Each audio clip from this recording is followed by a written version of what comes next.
राष्ट्रपति रामनाथ कोविंद ने कोरोना संक्रमण के कारण ऑनलाइन समारोह में शानदार प्रदर्शन करने वाले देश के खिलाड़ियों को राष्ट्रीय खेल पुरस्कारों से किया सम्मानित।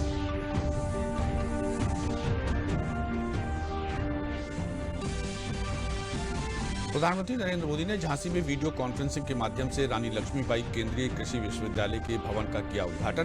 प्रधानमंत्री ने झांसी में लोगों से आत्मनिर्भर भारत अभियान को सफल बनाने की अपील।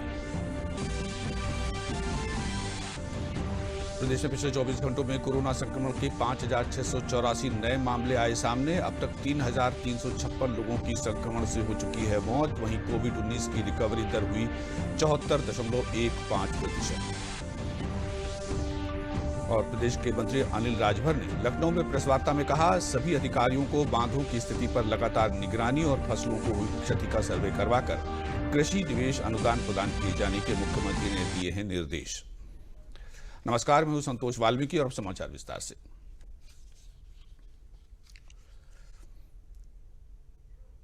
राष्ट्रपति रामनाथ कोविंद ने कोरोना महामारी के कारण ऑनलाइन समारोह में शानदार प्रदर्शन करने वाले देश के खिलाड़ियों को सालाना राष्ट्रीय खेल पुरस्कारों से सम्मानित किया। इस साल 74 खिलाड़ियों को राष्ट्रीय पुरस्कार के लिए चुना गया, जिनमें 5 को खेल रत्न और 27 को अर्जुन पुरस्कार से नवाजा गया।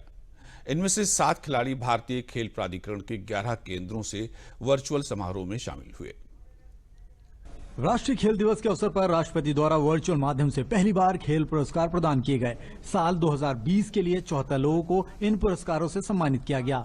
इनमें से 60 लोगों को वर्चुअल माध्यम से पुरस्कार प्रदान किए गए। इस मौके पर राष्ट्रपति ने कहा कि देश में खेलों के प्रति लोगों का नजरिया बदला है। खेल कूद के मैदान में जीवन का प्रतिबिंब दिखाई देता है। प्रतियोगिता, टीम वर्क, जीत हार, संघर्ष व संकल्प, ये सभी जीवन के ही आयाम हैं। खेल कूद से न केवल शरीर और चरित्र का निर्माण होता है, बल्कि जीवन में विकास के मार्ग प्रशस्त होते हैं। खेल कूद के जरिए हमारे देश के दूर दराज के क्षेत्रों के युवा राष्ट्रीय मुख्य धारा से जुड़ते हैं। युवाओं को खेल कूद से जोड़ना उन्हें राष्ट्र निर्माण से जोड़ने का ही एक विशेष रूप है। इस बार 5 लोगों को खेलों के सर्वोच्च पुरस्कार राजीव गांधी खेल रत्न से सम्मानित किया गया। हालांकि 5 में से केवल 3 लोग ही आज इन पुरस्कार को ले पाए। सबसे पहले पैरा एथलीट मरियप्पन थंगावेलु को बेंगलुरु से वर्चुअल माध्यम से खेल रत्न दिया गया। इसके बाद टेबल टेनिस खिलाड़ी मनिका बत्रा को पुणे से और फिर हॉकी खिलाड़ी रानी रामपाल को बेंगलुरु से खेल रत्न दिया गया। रोहित शर्मा और विनेश फोगाट इन पुरस्कार में शामिल नहीं हो पाए। रोहित आईपीएल के लिए दुबई में है, जबकि विनेश कोरोना पॉजिटिव होने के कारण पुरस्कार हासिल नहीं कर पाई। खेल रत्न के बाद द्रोणाचार्य पुरस्कार लाइफ टाइम कैटेगरी में 8 लोगों को पुरस्कार दिए गए। इसमें 5 लोगों ने वर्चुअल माध्यम से उपस्थित होकर ये पुरस्कार हासिल किए। वहीं द्रोणाचार्य पुरस्कार रेगुलर कैटेगरी में 5 प्रशिक्षकों के नाम की घोषणा की गई। इनमें 4 लोगों ने ये पुरस्कार हासिल किए। खेलों में अपने शानदार प्रदर्शन की बदौलत देश का नाम रोशन करने के लिए 29 खिलाड़ियों के नाम की घोषणा अर्जुन पुरस्कार के लिए की गई।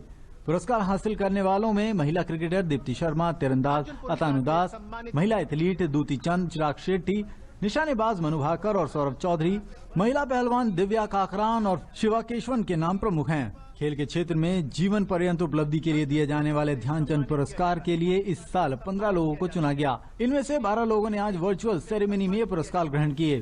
तेंजिंग नॉर्गे राष्ट्रीय एडवेंचर पुरस्कार के लिए इस बार 8 लोगों को चुना गया।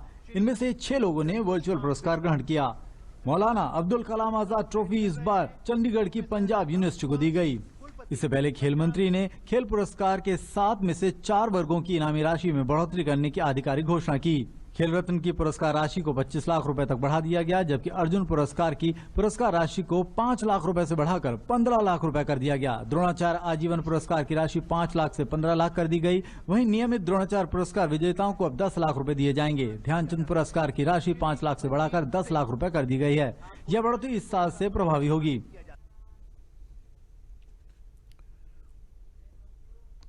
प्रधानमंत्री नरेंद्र मोदी ने आज रानी लक्ष्मीबाई केंद्रीय कृषि विश्वविद्यालय झांसी के शैक्षणिक और प्रशासनिक भवन का ऑनलाइन लोकार्पण किया। नरेंद्र मोदी ने बुंदेलखंड के लोगों से आत्मनिर्भर भारत अभियान को सफल बनाने के लिए मेरी झांसी मेरा बुंदेलखंड गर्जना करने की अपील की और कहा कि इसके जरिए एक नया अध्याय लिखा जा सकेगा। प्रधानमंत्री मोदी ने कहा कि कृषि में आत्मनिर्भरता सिर्फ खाद्यान्न तक सीमित नहीं है, बल्कि ये पूरे गांव की पूरी अर्थव्यवस्था की आत्मनिर्भरता की बात है। प्रधानमंत्री ने आत्मनिर्भर कृषि को देश में खेती से पैदा होने वाले उत्पादों में वैल्यू एडिशन करने और देश और दुनिया के बाजारों में पहुंचाने का मिशन बताया।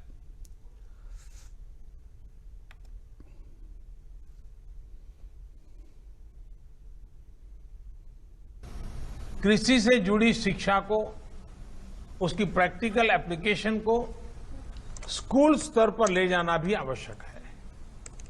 प्रयास है कि गांव के स्तर पर मिडिल स्कूल लेवल पर ही कृषि के विषय को इंट्रोड्यूस किया जाए। इससे दो लाभ होंगे। एक लाभ तो ये होगा कि गांव के बच्चों में खेती से जुड़ी जो एक स्वाभाविक समझ होती है उसका वैज्ञानिक तरीके से विस्तार होगा। दूसरा लाभ ये होगा कि वो खेती और इससे जुड़ी तकनीक, व्यापार, कारोबार, इसके बारे में अपने परिवार को ज्यादा जानकारी दे पाएंगे। इससे देश में एग्रो एंटरप्राइज को भी और बढ़ावा मिलेगा। प्रधानमंत्री ने बच्चों में खेती से जुड़ी स्वाभाविक समझ के विस्तार के लिए कृषि से जुड़ी शिक्षा की प्रैक्टिकल एप्लीकेशन को स्कूल स्तर तक ले जाने की जरूरत बताई है। प्रधानमंत्री ने कहा कि कृषि से जुड़े विषयों को गांव में मिडिल स्कूल स्तर पर इंट्रोड्यूस करने के प्रयास किए जा रहे हैं। प्रधानमंत्री ने कहा कि ऐसा करने से गांव के बच्चों में खेती को लेकर जो स्वाभाविक समझ है न केवल उसका विस्तार होगा बल्कि वे खेती और उससे जुड़े तकनीकी, व्यापार, कारोबार के बारे में अपने परिवार को ज्यादा जानकारी दे पाएंगे। कृषि से जुड़ी शिक्षा को, उसकी प्रैक्टिकल एप्लीकेशन को स्कूल स्तर पर ले जाना भी आवश्यक है। प्रयास है कि गांव के स्तर पर मिडिल स्कूल लेवल पर ही कृषि के विषय को इंट्रोड्यूस किया जाए। इससे दो लाभ होंगे। एक लाभ तो ये होगा कि गांव के बच्चों में खेती से जुड़ी जो एक स्वाभाविक समझ होती है उसका वैज्ञानिक तरीके से विस्तार होगा। दूसरा लाभ ये होगा कि वो खेती और इससे जुड़ी तकनीक, व्यापार, कारोबार, इसके बारे में अपने परिवार को ज्यादा जानकारी दे पाएंगे। इससे देश में एग्रो एंटरप्राइज को भी और बढ़ावा मिलेगा। कोरोना काल में उत्तर प्रदेश में कामगारों के लिए किए जा रहे प्रयासों का जिक्र करते हुए प्रधानमंत्री नरेंद्र मोदी ने कहा कि उत्तर प्रदेश में गरीब कल्याण रोजगार अभियान के तहत 700 करोड़ रुपए से अधिक खर्च अब तक किए जा चुके हैं, जिसके तहत लाखों कामगारों को रोजगार उपलब्ध हो रहा है। इसी क्रम में उन्होंने बुंदेलखंड में किए जा रहे तालाब बनाने के कार्यों का भी जिक्र किया।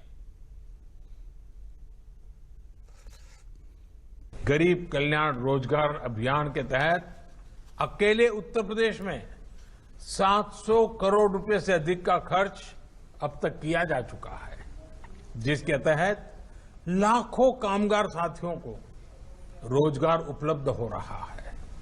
मुझे बताया गया है कि इस अभियान के तहत यहां बुंदेलखंड में भी सैकड़ों तालाबों को ठीक करने और नए तालाब बनाने का काम किया गया है।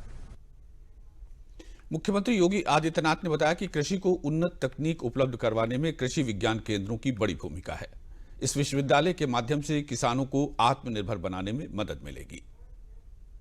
स्थानीय स्तर पर किसानों को कृषि की उन्नत तकनीक उपलब्ध कराने में इन कृषि विज्ञान केंद्रों की एक बड़ी भूमिका सामने आ रही है। इस कृषि विश्वविद्यालय के कारण न केवल बुंदेलखंड क्षेत्र में उत्तर प्रदेश और मध्य प्रदेश के पूरा बुंदेलखंड क्षेत्र इससे लाभान्वित होगा, अपितु इसके माध्यम से किसानों को हम आत्मनिर्भरता की ओर अग्रसर करने की आदरणीय प्रधानमंत्री जी के संकल्प को आगे बढ़ाने में हमें काफी मदद मिलेगी। मुख्यमंत्री योगी आदित्यनाथ आज अपने 2 दिवसीय दौरे पर वाराणसी पहुंचने के बाद सीधे बीएचयू के सेंट्रल ऑफिस गए। उन्होंने वहां कोरोना रोकथाम और उसके उपचार को लेकर स्वास्थ्य विभाग और बीएचयू के अधिकारियों के संग बैठक की। इस मौके पर मुख्यमंत्री ने कोविड की रोकथाम को लेकर अधिकारियों और स्वास्थ्य विभाग द्वारा करवाए जा रहे कार्यों के बारे में जानकारी ली और अधिकारियों को जरूरी दिशा निर्देश दिए। उन्होंने कोविड मरीजों के इलाज में किसी भी प्रकार की लापरवाही न बरतने की हिदायत दी।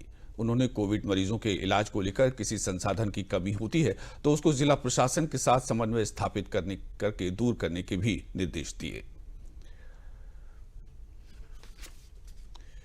प्रदेश के अपर मुख्य सचिव गृह और सूचना अवनीश अवस्थी ने आज पत्रकारों से रूबरू होते हुए बताया कि मुख्यमंत्री योगी आदित्यनाथ ने प्रदेश में एक दिन में कोविड-19 के 1,48,000 से अधिक टेस्ट किए जाने पर संतोष व्यक्त किया है। उन्होंने टेस्टिंग क्षमता को शीघ्र बढ़ाकर 1,50,000 टेस्ट प्रतिदिन किए जाने के निर्देश दिए हैं। उन्होंने कहा कि कोविड-19 के संक्रमण को नियंत्रित करने में टेस्टिंग की महत्वपूर्ण भूमिका है, इसलिए इस कार्य में वृद्धि के प्रयास लगातार जारी रखे जाएं। मुख्यमंत्री ने आज लखनऊ में अपने सरकारी आवास पर एक उच्च स्तरीय बैठक में अनलॉक व्यवस्था की समीक्षा की। उन्होंने निर्देश दिए कि कोविड प्रभावित लोगों को और बेहतर चिकित्सा सुविधा उपलब्ध करवाने के लिए सभी जिलाधिकारी और मुख्य चिकित्सा अधिकारी दिन में 2 बार नियमित रूप से बैठक करें। अब निरंतर प्रदेश में 1.5 लाख टेस्ट के आसपास किए जा रहे हैं। कल 1,48,000 से अधिक टेस्ट हुए हैं। मुख्यमंत्री जी ने इसको निरंतर मजबूती से काम करने के लिए आदेश दिया है और कहा है कि 31 तारीख को शाम 4 बजे मेडिकल एजुकेशन विभाग की जो नई टेस्टिंग लैब है उनका वो जो है उनसे शुभारंभ उस दिन होगा। मुख्यमंत्री जी ने उसकी अनुमति दे दी है। तो टेस्टिंग की क्षमता प्रदेश में और बढ़ जाएगी और प्रदेश हमारा लगभग 56 लाख से अधिक टेस्ट कर चुका है। तो ऐसे में टेस्टिंग विशेष रूप से इस तरह से की जा रही है हर जनपद में, जिसमें कि कहीं भी जो है कठिनाई ना हो। जो अभी तक टेस्टिंग हुई है वो करीब 53.5 लाख टेस्टिंग हुई है और चूंकि 1.5 लाख करीब प्रतिदिन टेस्ट करने का टारगेट है तो ये संख्या काफ़ी बढ़ जाएगी। माननीय मुख्यमंत्री जी ने आज अनलॉक की व्यवस्था को पूरा एक सिरे से उसकी समीक्षा कराई। कोविड प्रभावित क्षेत्रों में बेहतर चिकित्सा सुविधा हेतु डीएम और सीएमओ को कहा है कि दिन में 2 बार नियमित बैठक करें, बैठक करके चीज़ों को हल करें, समाधान करें। उनकी सुबह की बैठक कोविड चिकित्सालय में हो, शाम की बैठक इंटीग्रेटेड कमांड कंट्रोल सेंटर में हो, ये सुनिश्चित करने का निर्देश उन्होंने दिया। अपर मुख्य सचिव स्वास्थ्य अमित मोहन प्रसाद ने आज लखनऊ में प्रेस वार्ता में बताया कि प्रदेश में पिछले 24 घंटों में कोरोना संक्रमण के 5,684 नए मामले सामने आए हैं। प्रदेश में अब तक कोरोना संक्रमण के सक्रिय मामले 53,360 हैं। 1,62,741 लोग कोरोना संक्रमण से ठीक होकर डिस्चार्ज किए जा चुके हैं। प्रदेश में कोरोना की रिकवरी दर 74.15% हो गई है। अब तक 3,356 लोगों की कोरोना संक्रमण से मौत हो चुकी है और मृत्यु दर 1.52% है।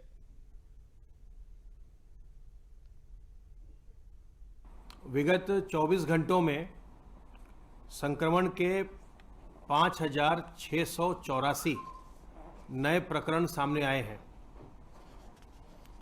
इस समय प्रदेश में एक्टिव इन्फेक्शन के केसेस की कुल संख्या 53,360 है, 53,360। जो लोग संक्रमित होने के पश्चात उपचारित होकर डिस्चार्ज किए जा चुके हैं उनकी संख्या अब 1,62,741 हो गई है। इस प्रकार अब रिकवरी का प्रतिशत 74.15 हो गया है। संक्रमित व्यक्तियों में से कुल 3,356 लोगों की मृत्यु हुई है और इस प्रकार केस फैटेलिटी रेट अब 1.52% रह गया है। आप जानते हैं कि टेस्टिंग की क्षमता को हम निरंतर बढ़ा रहे हैं और कल 24 घंटे में पुनः एक बार जो प्रदेश का उच्चतम है लेवल वो फिर से प्राप्त किया गया। कल प्रदेश में 24 घंटे में 1,48,147 सैंपल्स की जांच की गई और इस प्रकार अब तक प्रदेश में 53,50,704 सैंपल की जांच की जा चुकी है।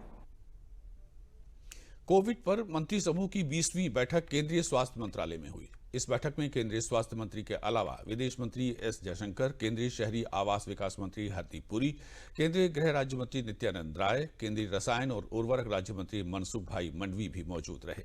बैठक में कोरोना से जुड़ी अब तक की प्रगति और भविष्य की चुनौतियों को ध्यान में रखते हुए सभी बिंदुओं की समीक्षा की गई।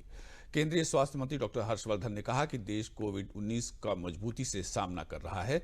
देश में प्रयोगशालाओं के नेटवर्क को लगातार मजबूत किया जा रहा है, जिनकी संख्या बढ़कर 1576 हो गई है, जिनमें से 1002 सरकारी लैब्स हैं और देश में 4 करोड़ टेस्ट कोविड के किए जा चुके हैं। We had made remarkable progress in the development of these new labs. So today our number of labs stands at 1,576 with over 1,000 labs in the government sector. During this month we crossed the 1 million test mark, and yesterday itself we tested 9,28,761 patients in a single day all over the country. We have already crossed the 4 crore mark on the total number of tests that we have done all over the country to diagnose patients with COVID. खेल दिवस के अवसर पर आज बरेली में आयोजित एक कार्यक्रम में केंद्रीय श्रम और रोजगार मंत्री संतोष गंगवार ने अमरोहा और गजरौला के बीच में 100 बेड के ESIC अस्पताल बनाने का अनुमोदन किया है। श्रम मंत्रालय की ओर से बनने वाला यह अस्पताल उत्तर प्रदेश के दिवंगत मंत्री चेतन चौहान को समर्पित होगा, क्योंकि चेतन चौहान लंबे समय से अपनी विधानसभा में ESIC अस्पताल की मांग कर रहे थे, जिसके लिए अब मंत्रालय ने स्वीकृति दे दी है और जल्द ही इसका निर्माण शुरू हो जाएगा। श्री गंगवार का कहना है कि चेतन चौहान अपने क्षेत्र में मजदूरों के लिए ESIC अस्पताल खोलने के लिए प्रयासरत थे। उन्होंने कहा कि चेतन चौहान के लिए इससे बड़ी श्रद्धांजलि नहीं हो सकती। उन्होंने कहा कि यह अस्पताल अत्याधुनिक सुविधाओं से लैस होगा।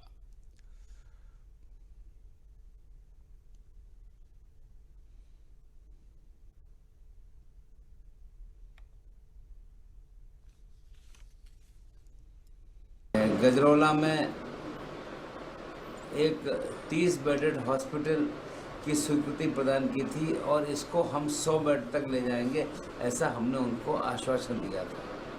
आज श्री चेतन चौहान जी हमारे बीच में नहीं है और क्षेत्र से लगाव उनका कितना है ये इस बात से समझ में आता है। तो मैं कल ही उनकी 13वीं संस्कार के कार्यक्रम में वहाँ जा रहा हूँ और वहाँ जाकर ये जानकारी भी लोगों को दूंगा कि चेतन चौहान जी ने जो 15 दिन पहले अपनी जो अंतिम इच्छा व्यक्त की थी उसके हिसाब से हम वहाँ पर शुरुआत में 30 बेडेड, बाद में 100 बेड का एक आधुनिकतम सुविधाओं के साथ ESI का अस्पताल खोलेंगे। चेतन चौहान जी ने जो प्रयास किया था वो वास्तव में सामान्यतः जनप्रतिनिधि उस साहब की चिंता कम करते हैं।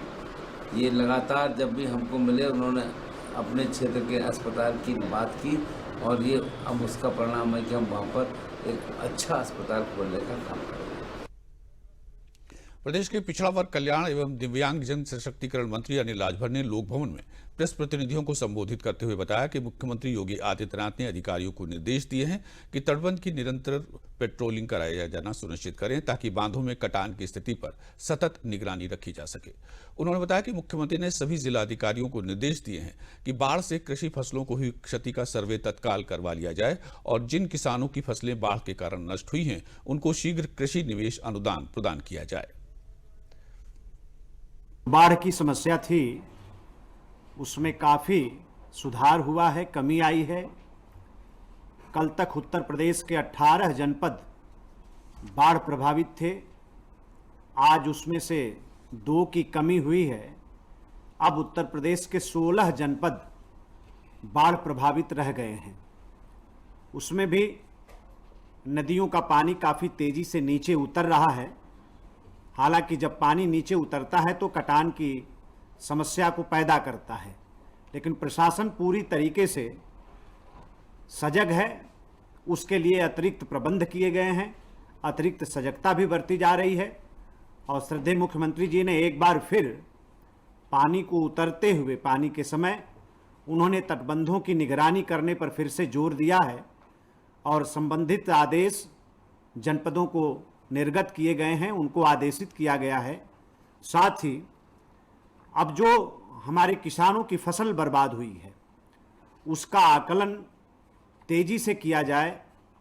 श्रद्धेय मुख्यमंत्री जी के तरफ से ऐसे भी आदेश जारी किए गए हैं कि फसलों का आकलन तेजी से हो और फिर निवेश अनुदान जो है उसके माध्यम से हमारे जिस भी अन्नदाता की फसल का नुकसान हुआ हो उसका ठीक से आकलन करके उसके पाई पाई का हिसाब किताब कर दिया जाए, उसको राहत देने का काम हो।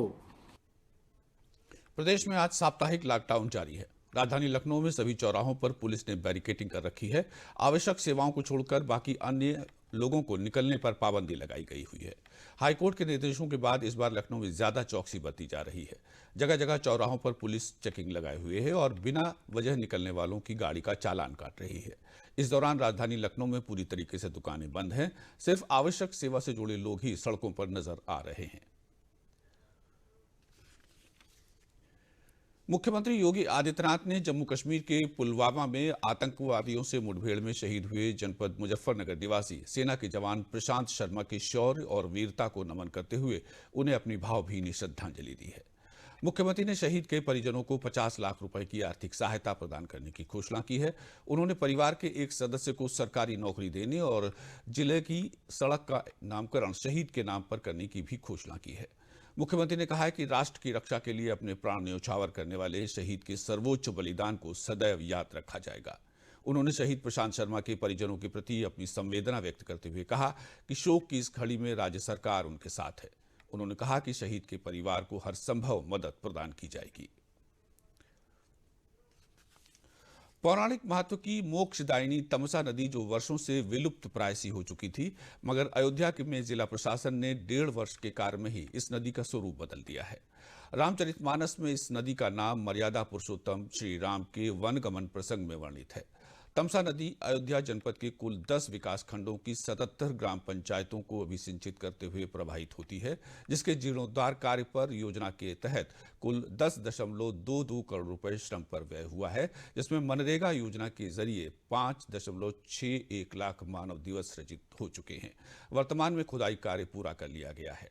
योजना के तहत इससे एक और श्रमिकों को रोजगार उपलब्ध करवाया गया है, वहीं एक स्थायी परिसंपत्ति का सृजन भी किया गया है।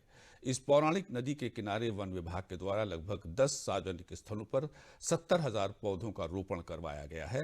साथ ही योजना के अंतर्गत ग्राम पंचायत स्तर से लगभग 1,23,043 पौधों का रोपण नदी के तटबंधों पर भी करवाया गया है, जिससे जहां एक ओर पारिस्थितिकीय संतुलन हो रहा है, वहीं दूसरी ओर पर्यटन को बढ़ावा भी मिल रहा है, जिससे यहां पर प्रवासी पक्षियों का आना भी बढ़ गया है। इस योजना के पूरे होने से किसानों के खेतों में जलभराव की समस्या का स्थायी समाधान भी हुआ है।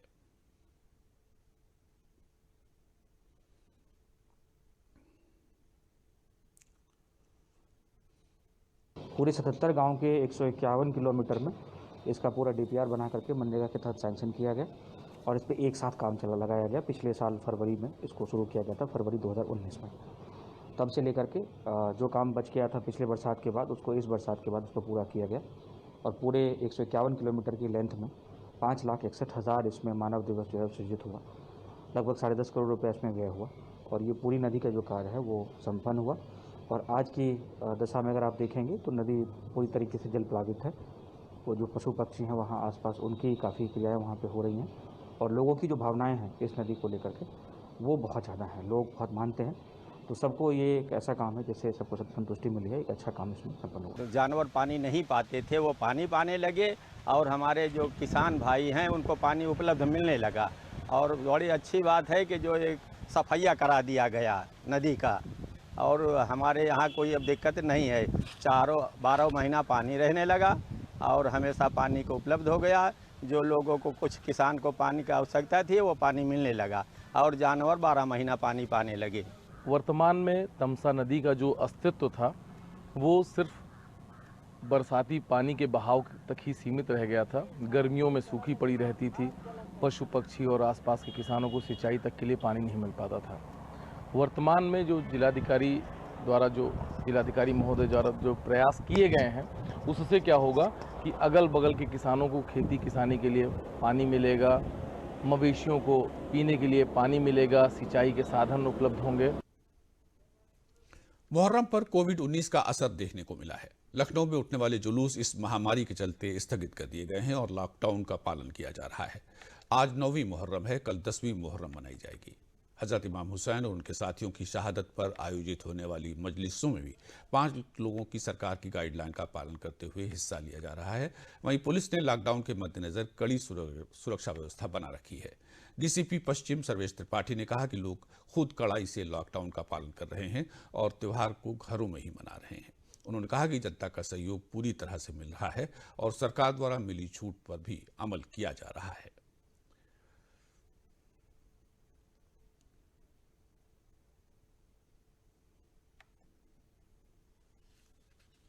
इस बात की खुशी है कि पब्लिक हमें भी सपोर्ट करती है और कई बार पब्लिक वॉलंटियर के रूप में हमारे साथ खड़ी होती है इस बात के लिए कि कैसे लॉकडाउन का पालन कराया जाए। आपको विदित है कि जैसे पहले के सालों में मुहर्रम एक अलग माहौल में रहता था, इस समय सब कुछ जो हमारा जीवन है कोरोना महामारी के साये में है। तो सभी लोग बहुत ही समझदारी से जो कानूनी जो हमारे जो गाइडलाइंस हैं उनके अधीन ही रह करके सब काम करना है, ताकि सबका उद्देश्य यही है कि किसी भी तरह से कोरोना का संक्रमण फैलने से इसे रोका जा सके, जन सामान्य के जीवन को सुरक्षित बनाया जा सके, उसे खतरे में डालने के लिए अवसर न किसी को मिले। तो इन सब चीज़ों के परिप्रेक्ष्य में इस बार सारे आयोजन हो रहे हैं। सुल्तानपुर के किसान ने प्रधानमंत्री नरेंद्र मोदी के मूल मंत्र को अपनाते हुए वोकल फॉर लोकल की तर्ज पर विदेशों में उत्पाद किए जाने वाले ड्रैगन फ्रूट की खेती की शुरुआत कर आत्मनिर्भर बनकर एक अनूठी मिसाल पेश की है। जिले के तहसील लंबुआ क्षेत्र के आनापुर गांव के प्रगतिशील किसान गया प्रसाद उर्फ मुरारी सिंह ने अपनी भूमि के एक छोटे से हिस्से में 400 पौधों का रोपण कर ड्रैगन फ्रूट की खेती शुरू कर दी है। वियतनाम, थाईलैंड, मलेशिया, इजराइल और श्रीलंका में पैदा किए जाने वाला ड्रैगन फ्रूट अब सुल्तानपुर भी पहुंच गया है। स्वास्थ्य विशेषज्ञों के अनुसार ड्रैगन फ्रूट डायबिटीज और हार्ट डिजीज के खतरे को भी कम करता है। ड्रैगन फ्रूट इम्यून सिस्टम को भी मजबूत बनाता है, शरीर में आयरन की कमी को भी दूर करता है। ड्रैगन फ्रूट में एंटीऑक्सीडेंट्स, फाइबर्स और विटामिन सी पाया जाता है। ये कई गंभीर बीमारियों से रिकवरी में मदद करता है। प्रगतिशील किसान गया प्रसाद मुरारी सिंह ने बताया कि प्रधानमंत्री नरेंद्र मोदी से उन्हें प्रेरणा मिली है। अब वो अपने क्षेत्र के किसानों को भी इस खेती के लिए प्रेरित कर रहे हैं। उन्होंने दावा किया कि जिले के किसानों ने यदि इसे अपनाया तो इस खेती को एक जनपद एक उत्पाद में भी शामिल किया। इसको लगाने में करीब 1000 रुपए खर्च होता है, लगभग 1000 रुपए से कम में भी हो जाता है, 850-900 रुपए में हो जाता है। ये आपको तीसरे साल आपकी पूंजी वापस कर देगा।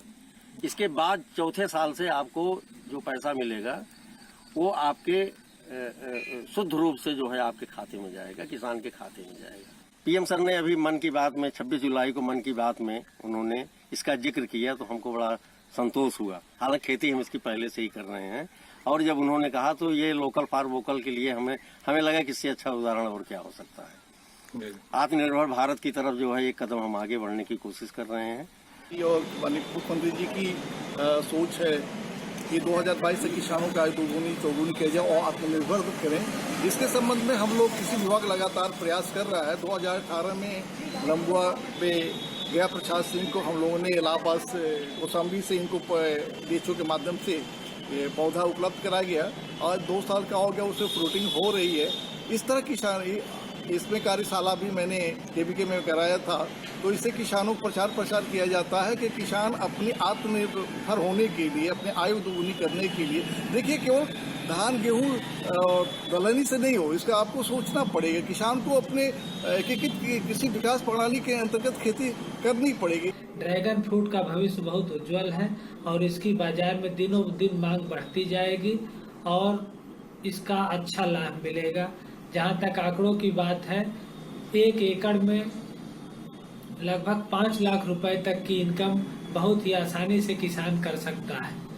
तो हम इस दिशा में और भी किसानों को प्रोत्साहित कर रहे हैं तथा निदेशक उद्यान से हमने पत्र के माध्यम से अनुरोध किया है कि इसके एक्सीलेंस क्षेत्र में किसानों को भ्रमण कराया जाए, जिससे कि और नवीनतम प्रजातियां और इसके खेती के बारे में और अवगत हो सके।